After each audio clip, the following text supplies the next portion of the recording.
tedduɓe daroɓe Ayaw Pini TV jam wale moon garti e kattande jomiraɗe subaka hannde o gam yettinan ɗon ko sifa e kele gadane e jeydeji leydi Sénégal ɗo ete Bowal Dakar Madina Gounass.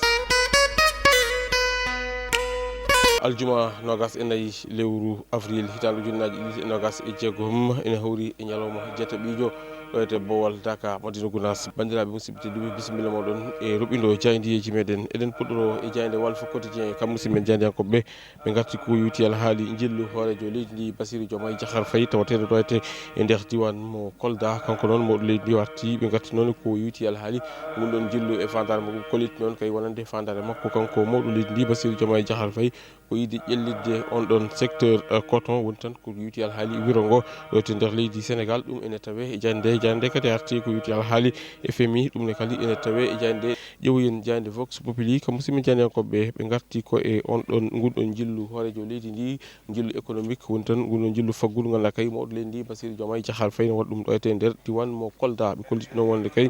oɗo saaha kay kanko mawɗo leydi ndi woni oɗon tourné économique e nder Fuladu ɓe gatti noon ɓe kolliti kay wonande ɗum ganduɗa kay ko yuti alhaali safara kam e laabi wondude e électrification woni tan kuɓɓam kam e industrie ɗum ene jeeya e ganduɗa kay ganduɗa kañum woni ko addi ɗo ete hoorejo leydi ndi Bassirou Diomaye Diakhar Faye. musidɓe jaydiyankoɓe garti Ousmane Sonko kam wonande kay Cosmos kam e ganduɗa kañum woni Petrosen licence muɗumen tettama niyete ɗum ene tawe e jayde ganduɗa kay kañum woni e jayde wiyetede jayde Vox Populi kam musidɓe jaydiyankoɓe garti hen jayde quotidien le quotidien kañum arti ko on ɗon fan politique kay wonande ko yuti on ɗon bloc gazier e yakar kañum kay waɗi ɓamti ɗen ɗon golle caggal nde Ousmane Sonko habdi wonande kay ɓe ganduɗa kañumen goni Cosmos kañum kay on ɗon licence muɗum waɗama retiré holno wiiri e jande arti e ko yuti alhaali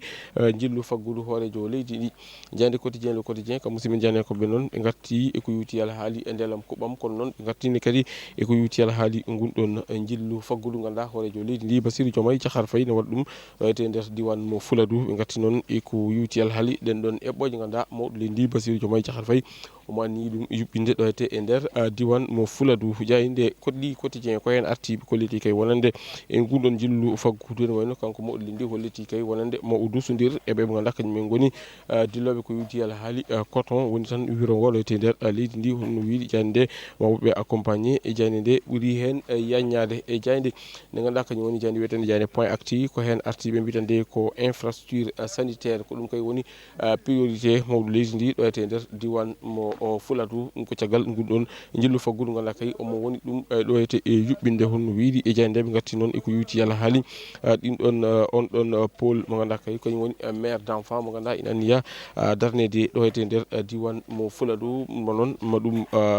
so tawi kay ɗeɗon koppareje so qimama ma tolno e milliard uji ɗiɗi piccal temedde jeegom e capanɗe jeetati e milliard taw koppareje meɗen franc CFA hollitu noon wonde kay ɗum ɗon ma ɗum duuma ko ina tolni e lebbi sappo e jeeɗiɗi holno wiiri e jande l'observateur kañum arti ko yuti alhaali pôle judiciaire financière ko yuti alhaali mo ganduɗa kañum woni on ɗon bras de fer judiciaire mo ganduɗa kay ne teska oɗo saaha joni hakkude omo ganduɗa kañum woni Tabaski Ngom kam e omo ganduɗa